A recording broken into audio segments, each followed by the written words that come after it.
All right, welcome everyone to another episode of Fit Fam. What are we talking about? Well, everybody wants to talk peptides right now: fat loss, recovery, anti aging. But are peptides just magic? Ooh, let's find out. Welcome everyone. As always, hit the subscribe button and even the little bell down there so you can know when another episode's coming. And today's really interesting because I know we've talked about peptides before, but it was almost like there was a niche group of people that knew about them or interested. And now, no matter where we go, anywhere in the world, any seminars, any non-seminars, fun, the conversation will always come up about peptides. And as always, this is Doug the Formulator. Oh, And I'm and who are Hillary. you? Ms. Olympia, natural Miss Olympia. Wow, I missed that one You out. missed that. You missed that one. That's okay. So let's get into it. What are peptides?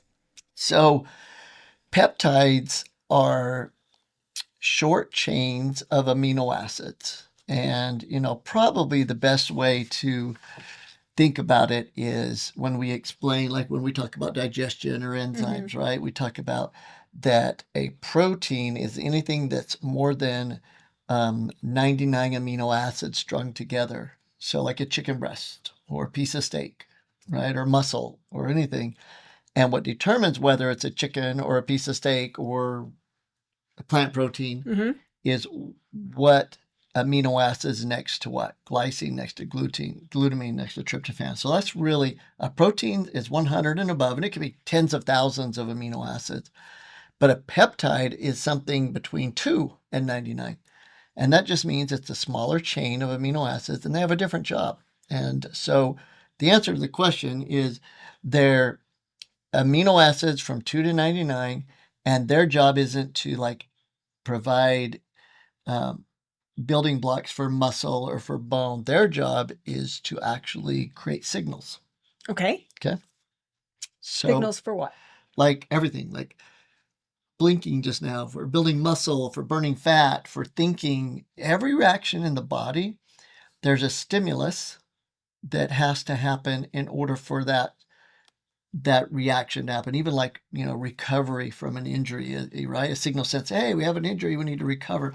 Well, how strong is that signal will determine how fast we recover. And so everything's based on the signals that are being sent to the body when something needs to happen, whether it's something that happens without us thinking, subconsciously, or it's a thought of ours. Okay, but today we're talking about peptides that are in the market that people have Mm. heard of. So explain like, things that people have heard of are like GLP-1s and semaglutide, or explain that. What are those doing? Right. And well, that's usually where people come. It's like, I've heard of them. I heard of a few little things. So there's different groups of peptides that have different secretagogue action. In other words, they secrete an action in the body. So one of them is they call GLPs, right? And we knew the first big ones, semaglutide, and then there was trizepatide, and now the big one, rightfully so, is called retatrutide. Those are GLP-1 things that help with ghrelin and leptin, your balance of hunger in the body, and how much you eat before you feel satisfied, things like that. And others are like BPC 157, which is the healing peptide that we've talked about before. But what a lot of people don't realize is probably the first peptide ever found that they could actually duplicate outside the body was one called insulin. And we all know about insulin. What's a peptide? What's its job? It's a signal sent saying, hey, we have too much sugar in the bloodstream. Let's get it out before you die. So that's kind of a great example of, a peptide that we know of, that actually was created and has saved a lot of lives, to have it. There's also some that help the body with growth hormone and those types of things. So peptides aren't foreign to the body, right? They're basically these biological messengers that are built into who we are, into our physiology, and they're there no matter what. It's not like we're introducing something that wasn't there, right? Okay, so how do they work? Like, it, if I'm going to start taking a peptide, how do you take a peptide? Oh, good question. So what's funny is that there's lots of ways, right? We've seen everything out there. We've seen, nasal sprays, Mm-hmm. right?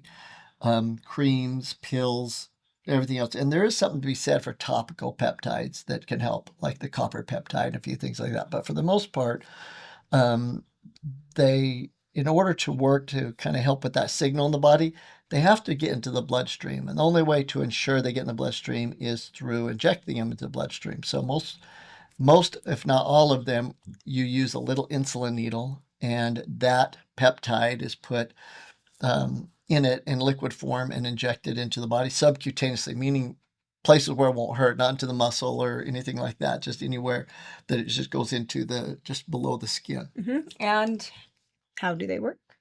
So once they're in the body, there was a good quote in here. It said, peptides are like sending upgraded software instructions to your biology. I think that's kind of a cool way to say it, Yeah. right? It just helps that signal. And so when you get more mature in age, like me, that the signal to like repair from an injury, it's not as strong. Right. And so now it's resending that signal stronger like it was when you're younger. And so that's really what it is. It's more of they're not the construction. They're not creating a reaction, right? There you go. They're offering a communication for the body to create the reaction. Boom. Correct? That's it. That's Okay. what they are. Okay. So I think the most popular peptides are, of course, the ones around fat loss, right? Semaglutide, you've already mentioned, trizepatide, and then the one that most people are on right now, which is retatrutide. So let's talk about those and how they help with fat loss, and how you utilize them properly, because I think we've both seen ways where some peptides have been overused, or the goal isn't to make sure you never have an appetite. Yeah. Right? And never eat, so let's kind of talk about that. And that's really where I was hoping we were going to go today when we made this, because we have done a podcast before on peptides, but we want to take it to a different level, because we want to go to where we're at today and the questions people are having, because the questions have changed to what a peptide was that we kind of went over right now to like, hey, we tried this and it worked great, but now it's not working as well. So that's where we're going to get to. But I love the direction where your leading us is we know about like these GLP-1s you'd mentioned, semaglutide, trizepatide, retatrutide, and let's just kind of put them all into a basic understanding. Is these are the ones that are in either increased fat reduction in the body, like that signal to burn fat more, or to balance the messed up ghrelin leptin in the brain. In other words, the hormones that tell us when we actually should stop eating, or we can because we have enough nutrients to sustain life. So they help regulate appetite, insulin sensitivity, gastric emptying, and satiety. Like they keep you full. Like that's it. Or they control your hormones to help you feel full. Absolutely. And I think the good point you made there that I didn't look at or mention was blood sugar. And because actually sugar is the devil. Sugar is actually the biggest problem, I think, today with foods is too much sugar intake. It messes everything up. And anything you can do to help get it under control is going to help, like insulin and type 1 diabetes, but also like some of these GLP-1s and why they're so effective, because you have people eating a bunch of crap with a lot of sugar, and now it starts to help the body with that, and they get all the benefits immediately. But the key, like you said, and what is lifestyle. What is it about retatrutide that people are so drawn to? I think retatrutide, what they're drawn to is it's not just something that helps with appetite. It actually helps send the signal for the body to burn more visceral fat, the fat around the organs. So, you actually feel better when there's less fat around the organs, because the fat around the organs seep toxins into the organs and you feel bad, but then also reducing body fat overall. So it's a huge benefit to the body, different than just something that regulates appetite. You actually are truly getting the body back into that fat burning mode. It's the best fat burning signal in the body, second to growth hormone, that I really question a lot of growth hormone, because if you don't get it just right with your body, then you get reactions you don't want. The stomach gets distended versus being leaner, right? Things, your heart's a muscle, so it grows too big. So I personally shy away from the growth hormone aspects and more towards something like retatrutide. But some of the others are BPC-157. It's Yeah. a one made in the gut, So right? this one's all about recovery and healing, right? Absolutely. Recovery with tendons, but also gut repair, which a lot of people don't know. And then, of course, recovery from all kinds of things. Yeah, and I think that people don't give enough credence to the gut when they're trying to heal. Like we've noticed with our clients, with us Yeah. personally, right? That if your gut's right, you heal faster in all aspects. So Yeah, for sure. What about TB500? So TB500 is overlooked, but you combine it usually with BPC-157. It's still in that anti-inflammatory recovery phase. They just found that they work well together. That one's actually going after the healing of the tissues of BPC-157, and the TB500 is more of the inflammation factor. So what about those peptides that are related to muscle and performance? Yeah, and I kind of lean a little bit towards retatrutide just because of the sugar situation, and you get better performance and, you know, the fat around the cells. But that's not one they usually throw in that group. Usually that group is the growth hormone secreting ones that we talked about, CJC 1295, ipamorelin, those things. There's a new one out, I'd say, in that group that it was in the longevity anti-aging group, and I think that's still where AI and all that will put it when you're trying to get them to give you what groups the peptides are in. But MOTS-C is a peptide I'd put in the performance group because now we know it's like almost like the fitness peptide. It's a peptide that helps the body build more muscle from the amount of work you're doing versus not, like you know, the amount you'd build normally, and by blocking something called myostatin. So that those two, the growth hormone ones, and I think the MOTS-C, even though MOTS-C is one that's probably, you know, in the next group, which is the longevity group. Okay, yeah. So let's talk about the anti-aging longevity group, because I feel like other than the GLP-1s, I feel like the anti-aging is where peptides really became more popular, right? Yeah, I think you're right, and especially, you know, when you get down to what are people actually taking. Right? Yeah. And the original was one called epitalin that I'm a huge fan of because research shows it helps increase your telomeres, which is a marker for longevity. And the hottest one in that market right now is called GHK-Cu. Cu, right, is For copper. Yeah.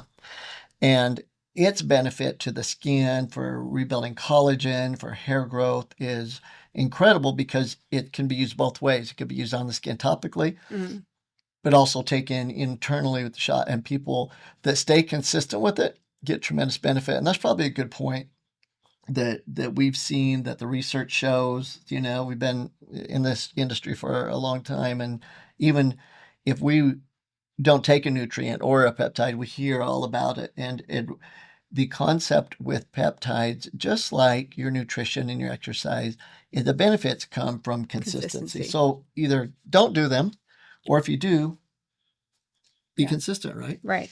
So, okay, how about this question? Why do peptides work amazing for some people and they like can't stop talking about them, and then other people are like, no, it doesn't work for me? That's the magic, because let's kind of, can I kind of like reframe that a little bit? Sure. So we've seen and heard from lots of people, and even at a seminar with the doctors not too long ago, this is like the main question is how come, and not so much that they don't work for everyone. Like we don't get that much. Usually they work, especially if they stay consistent long enough, right?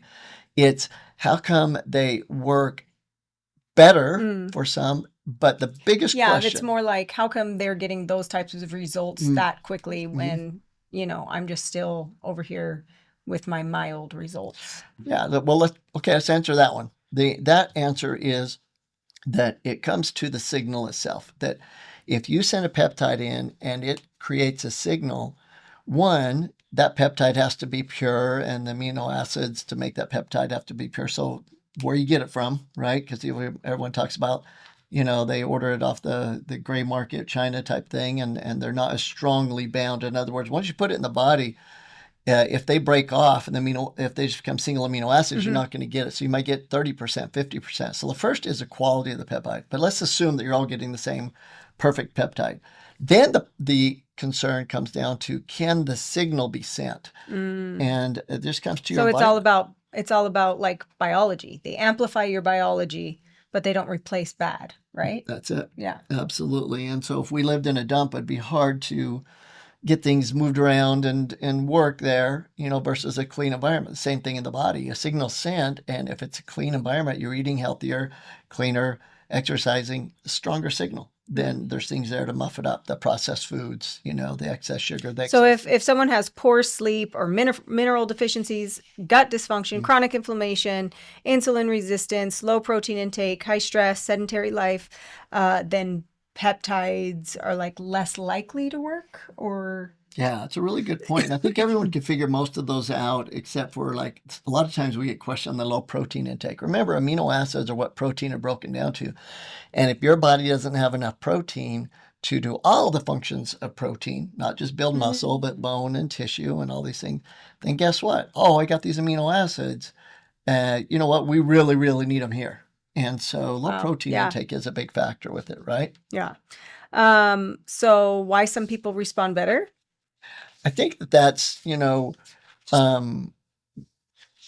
signal's one, but I think the biggest thing we've got lately is how come they quit working? I mean, we both heard that probably independent of each other and together with clients. And so here's the answer to that. And that's kind of like hopefully the big aha moment for people, because peptides are talked about so much, and you've probably heard about everything we've talked about already. If you haven't, welcome to the peptide world. But if you have, here's hopefully what's new that you can get something from this podcast. And it's this, is we see all too often people that are taking peptides and get great results, and then they're taking the same amount, if not more, and all of a sudden the results start to fade. And there's two reasons, but one main reason. This is the main reason for most people, and that is this, is that, remember, peptides just secrete a signal. And that signal, in order for it to actually be sent and for the body to do the job that the signal said, like, hey, burn more fat or think clearer or whatever, or heal faster, the peptide does nothing. Like you said, it's the foreman, it's the person that says it, right? The communicator. And your body needs the workers. It needs the nutrients. And if the nutrients aren't there, you can send a signal all day long. No one's home. It's just like a car. It's out of gas. You can send the signal all day long and push the gas pedal, but nothing's happening. And that's usually what happens. You take a person with a diet that's very deficient, eating processed foods, and somebody just, or they themselves put themselves on a peptide, and they get results. They're like, oh, it's the greatest thing in the world. And they didn't change their lifestyle. They didn't change their eating habits. They didn't start exercising consistently. And then the day comes that all those nutrients that the peptide was signaling to work are gone.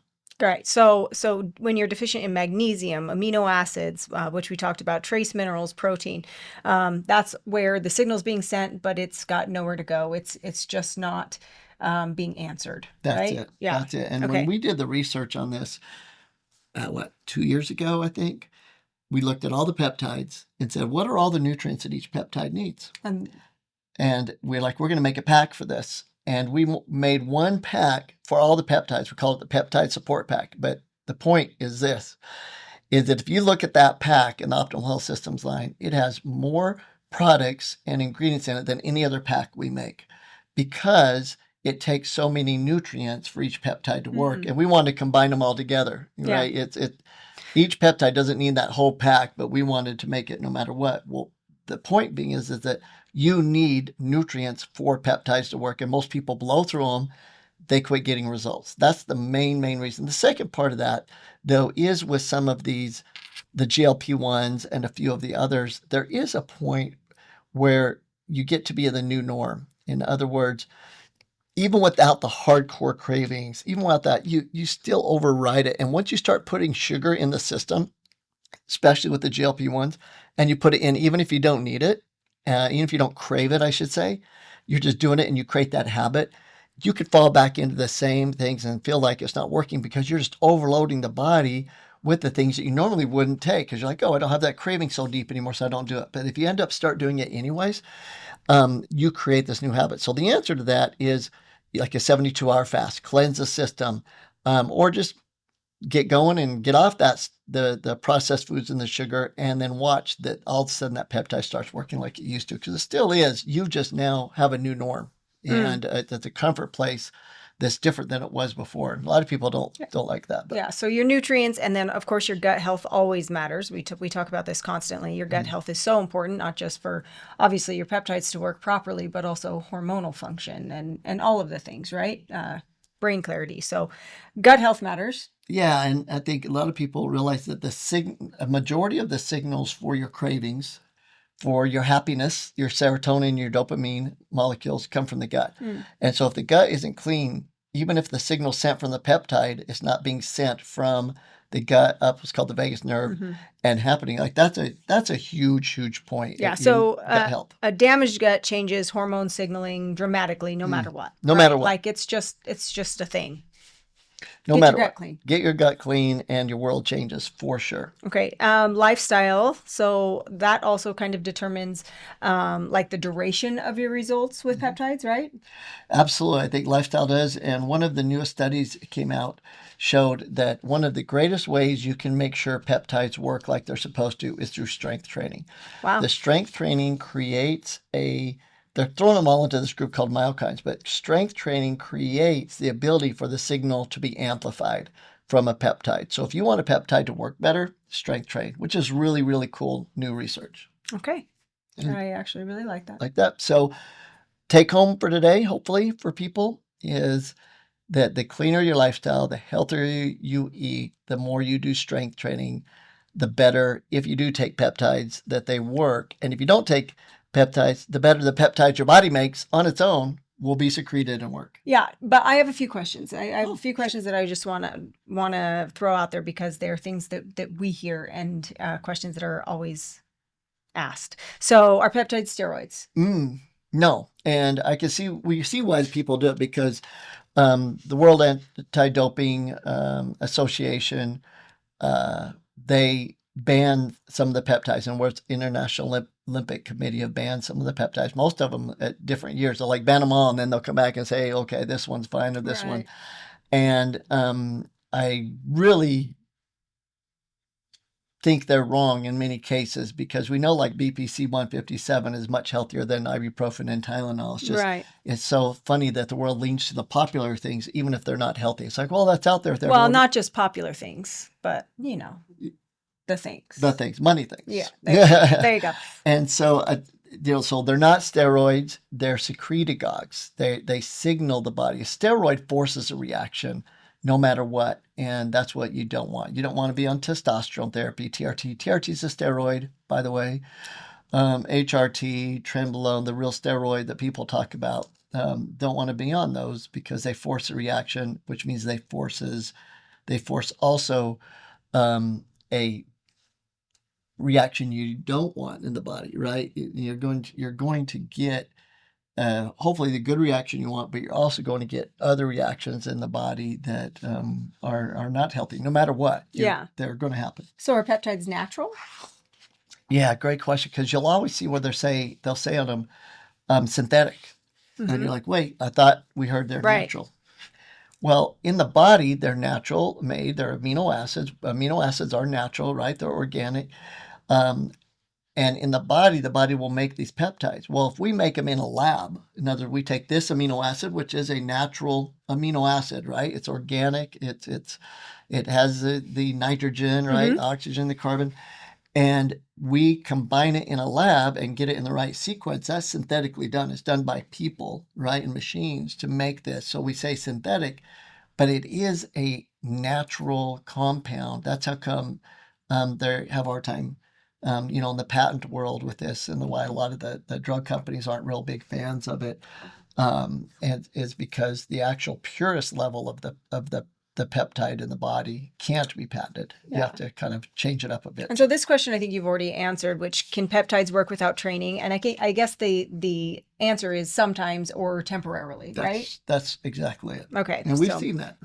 You just have drastically better results with proper nutrition and proper training. It there's never going to be a substitution for proper training, proper nutrition, ever.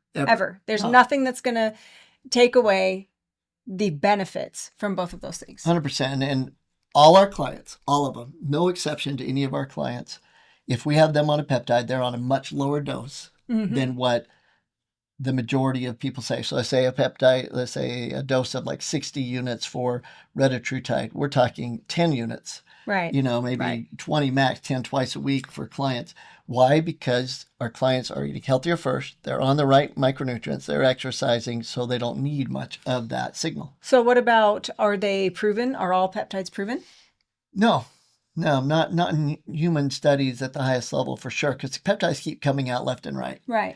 And no, they're not. And you need to understand that is that, no, but I'm going to actually give an argument the other way for a second, is most of the peptides, any that we would recommend or talk about, or tell people, hey, this is one that we feel good about the research, do what you want type thing, are ones that do have human studies on them, but they're not these human studies that cost millions and millions and millions of dollars, because the pharmaceutical companies that do these studies that cost hundreds of millions of dollars to try to get FDA approval are doing them with compounds only they have. They don't want to do them with ones that they don't patent and own on their own, or they don't think will sell billions of dollars. It's just a money game. And so what we try to do is to look at the research and find the great research we can that in the smaller trials and that, but the research is done well, it's founded, and then you have a lot of, there's a lot of, in this world, a lot of anecdotal research. In other words, the same reaction and benefits happen so many thousands of times. People are like, oh, this is what it does. And so this is definitely an area that still research is new on long-term, super broad, giant studies, mainly for financial reasons. But it's also something that's been around for a long, long time that wasn't talked about way before it got popular in the sports world, especially. And we've seen the benefits. So take it kind of for what it's worth. The cleaner you live, the less peptides you need. Realize your body does make them, but if you ever need that extra little help, make sure you get that lifestyle under control so you get the most benefit, the most bang for the buck. Okay. What do you think? I don't know. I think to finish up, like the fitness acronym, we change up the S and S once in a while, and I was thinking about it this morning. That hierarchy of what you should do to improve your health is a good way to end. And just for those that are new, focused, intense thought, the FIT of fitness is the focused, intense thought, and the mindset. The mindset, everything. And I was ready to study this morning, talked about people that work to have positive thoughts, like something that is negative, automatically negative, and they work to change it. That's like great, but that's not the highest level of focused, intense thought. The highest level of focused, intense thought is you do it enough that every time something happens, you think of the possible positive outcome first, and then say, okay, here's some things I could do to protect if something goes wrong. But if your initial reaction to every event is a positive one, it doesn't mean you go through life, rose-colored glasses, but it's a positive one. And then you look at, okay, here's the speed I'm going to do that, or whatever the situation is, that in itself is a huge marker for longevity and for how fast you get results in life of what you're wanting to accomplish. And I thought that was cool. So it's not just turning, the frowny face smile, it's actually having the initial thought be positive. But focus, intense thoughts, the number one thing you can do. And then the N. Of course, nutrition. Like whole food. Just eat whole foods. Then E, which is exercise, which we're learning more and more is more important than just trying to like build your body or shape your body like we talked about today. And then we talk about the S and S being specific supplementation, but then with our clients, we call it sleep and then supplementation. But because sleep is so important, and there's more and more studies showing for proper recovery and brain function, you do need sleep. Absolutely need it. And so if you wanted to change the S and S up for this podcast, it would be supplementation is the first S, and the second one would be secretagogues, like things that secrete. I guess we need to add an extra S to fitness. But no matter what, it's the end, right? You don't lead with it. It's kind of the point of the day. But if you do it right. Appreciate you guys. Leave us some comments, your thoughts on this, as always. Do it right. I like that. I'm going to get this one ready. This is Miss Natural Olympia Hilary. And that guy right there is Doug the Formulator. Take care. Keep chewing.